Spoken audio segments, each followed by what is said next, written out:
Papa et maman, on ouvre grand ses oreilles. Voici 10 choses que les parents ne devraient pas faire pour leurs enfants. Chers parents, je sais que c'est difficile de prendre du recul et de laisser vos enfants faire des choses pour eux-mêmes parce que votre instinct parental veut juste les dorloter aussi longtemps que vous le pouvez. Mais ne vous faites pas plus de mal que de bien. Si vous voulez que votre enfant devienne un adulte autosuffisant, alors c'est parti. Ne parle pas à leur place. On a tous été témoins de cette situation. Un petit enfant marche avec sa mère ou son père et quelqu'un demande à l'enfant « Bonjour ma puce, comment t'appelles-tu » Et comme un automatisme, le parent, sans réfléchir, laisse échapper « C'est Antoine ». Ce serait génial si cette réaction instinctive se terminait dès que le petit apprend à parler. Mais non, parfois les parents répondent aussi pour leurs enfants, même un peu plus grands, voire même leurs adolescents. En agissant de la sorte, les parents ôtent aux enfants la chance d'apprendre à répondre par eux-mêmes. Alors, que devraient faire les parents à la place? Ils doivent inciter l'enfant à prendre la parole afin qu'il puisse se débarrasser de toute forme de timidité. Par exemple, « Vas-y mon chéri, la gentille dame t'a posé une question. » Il faut les laisser parler d'eux-mêmes. N'essaie pas de devenir son meilleur pote. Dans un effort pour gagner la confiance ou l'admiration de leurs enfants, de nombreux parents essaient d'être amis avec eux. Un ami est une personne à qui tu peux parler en termes égaux. Tu peux dire n'importe quoi à un copain, que ce soit sur ce qui te dérange, la personne pour laquelle tu as le béguin, tes rêves et tes ambitions. Mais essaie de garder cela d'un point de vue différent. L'amitié signifie également que personne n'est en charge de l'un ni de l'autre, sinon cela reviendrait à briser l'égalité. Les parents ont un rôle différent. Ils sont censés prendre soin de leurs enfants, les protéger et les éduquer.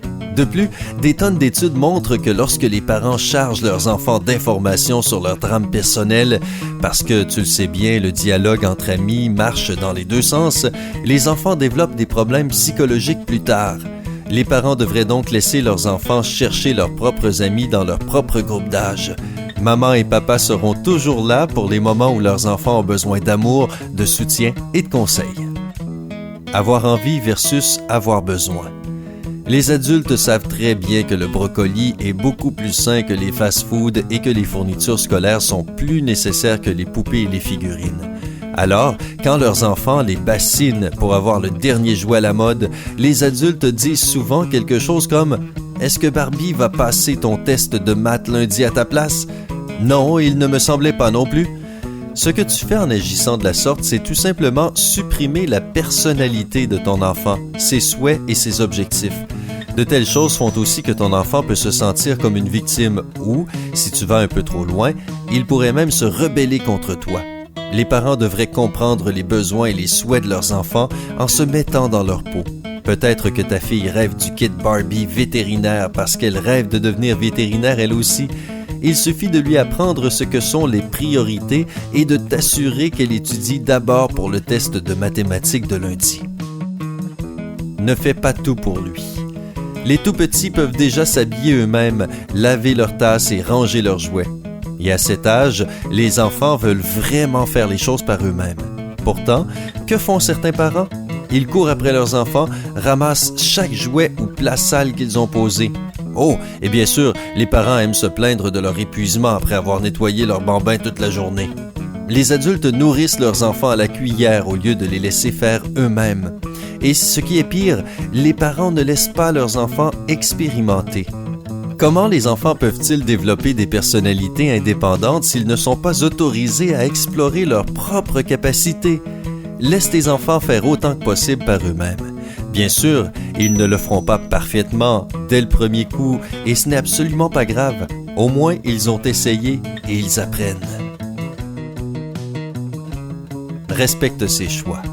Les parents essaient souvent d'imposer leurs goûts musicaux, leurs préférences de films ou de livres et même leur style de vêtements à leurs enfants. Comme avec toutes les choses sur cette liste, cela est fait avec de bonnes intentions. Mais bien sûr, il y a un inconvénient.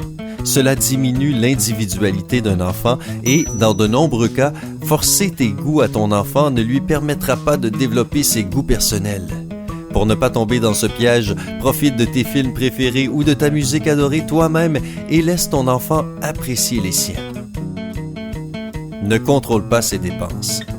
Dans la vie de chaque enfant, il arrive un moment où il commence à avoir son propre argent de poche. Mais hélas, beaucoup de parents font l'erreur d'interroger leurs adolescents et d'essayer de savoir combien d'argent ils ont dépensé et sur quoi. La pire chose que tu peux faire est de vérifier ses sacs ou ses poches. Cela anéantit toute confiance ou respect qu'ils pourraient avoir pour toi.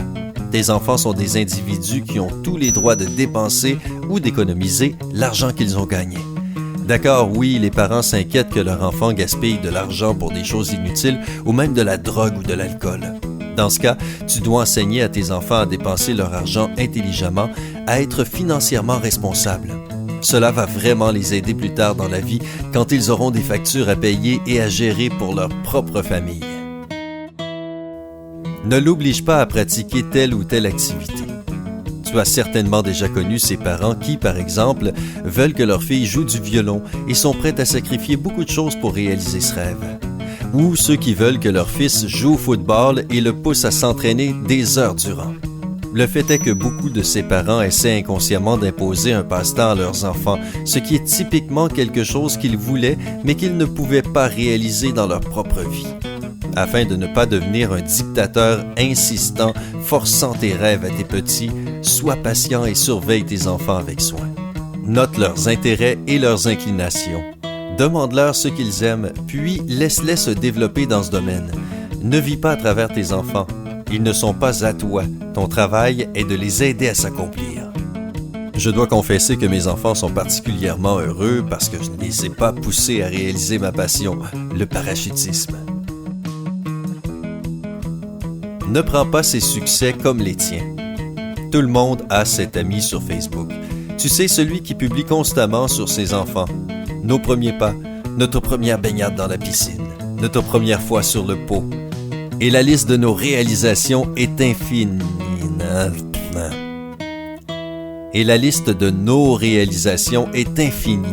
Il est évident qu'ils soutiennent beaucoup leurs enfants. Mais qu'est-ce que c'est notre et nous? Ce sont les succès des enfants, pas ceux des parents. Oh, et tu t'es dit que ce genre de réaction s'arrêtait dans l'enfance, pas vrai? Oui, c'est ça. Combien de fois as-tu pu voir « Aujourd'hui est notre jour de remise des diplômes » ou « Nous avons été acceptés à l'Université de Californie ». Ensuite, les enfants deviennent des adultes et les choses empirent. Si tu t'es reconnu dans ce type de parent, alors essaie de garder en tête qu'il faut bien sûr être heureux pour les succès de tes enfants, mais qu'il ne faut surtout pas les confondre avec les tiens. Ne choisis pas ses cadeaux à sa place. Quand un enfant peut déjà parler, il a le droit de choisir ce qu'il veut comme cadeau. Et ce n'est pas forcément un bon manteau d'hiver ou un jouet censé les développer sur le plan éducatif. Souviens-toi de cet âge. Étais-tu vraiment heureux quand au lieu d'obtenir ce jouet génial que tu avais vu sur cette publicité une centaine de fois, tu as reçu des sous-vêtements? Il n'est peut-être pas toujours possible de laisser les enfants choisir, mais leur donner une chance, dans la mesure du possible, développe une compétence cruciale, la capacité de choisir, de prendre des décisions et de faire face aux conséquences. Encore une fois, les compétences dont ils auront besoin en tant qu'adultes. Alors, laisse tes enfants choisir les cadeaux qu'ils veulent, même si, dans ton esprit, ils sont inutiles ou idiots. Et maintenant, j'adore recevoir de nouveaux sous-vêtements cadeaux. Ne t'immisce pas dans leur vie personnelle. Cela est particulièrement valable pour les parents d'adolescents. Les adolescents ont leurs propres amis, coups de cœur et premiers rencarts. C'est normal et absolument naturel. Une interrogation de « Qui est ce type ?» ou « Pourquoi êtes-vous ami avec elle ?» ne fera qu'ennuyer tes enfants et les éloigner de toi. Beaucoup d'enfants partageront ouvertement ces choses personnelles avec leurs parents s'ils se sentent en sécurité et soutenus, pas comme s'ils étaient interrogés comme des criminels. Au lieu de cette intrusion, laisse-les avoir leur propre espace privé. Ne pose pas trop de questions si tu peux sentir qu'ils ne veulent pas partager les détails. Et bien sûr, ne lis jamais, au grand jamais, secrètement les messages de tes enfants, leur journal intime et ne fouille pas dans leurs affaires personnelles. Encore une fois, respecte-les en tant que personne et ils te respecteront à leur tour. Es-tu d'accord avec ces recommandations?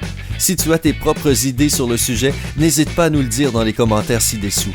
Partage cette vidéo avec tes amis car ces informations sont trop importantes pour les garder pour toi. N'oublie pas de cliquer sur le bouton j'aime et de t'abonner à Sympa. À très bientôt sur notre chaîne.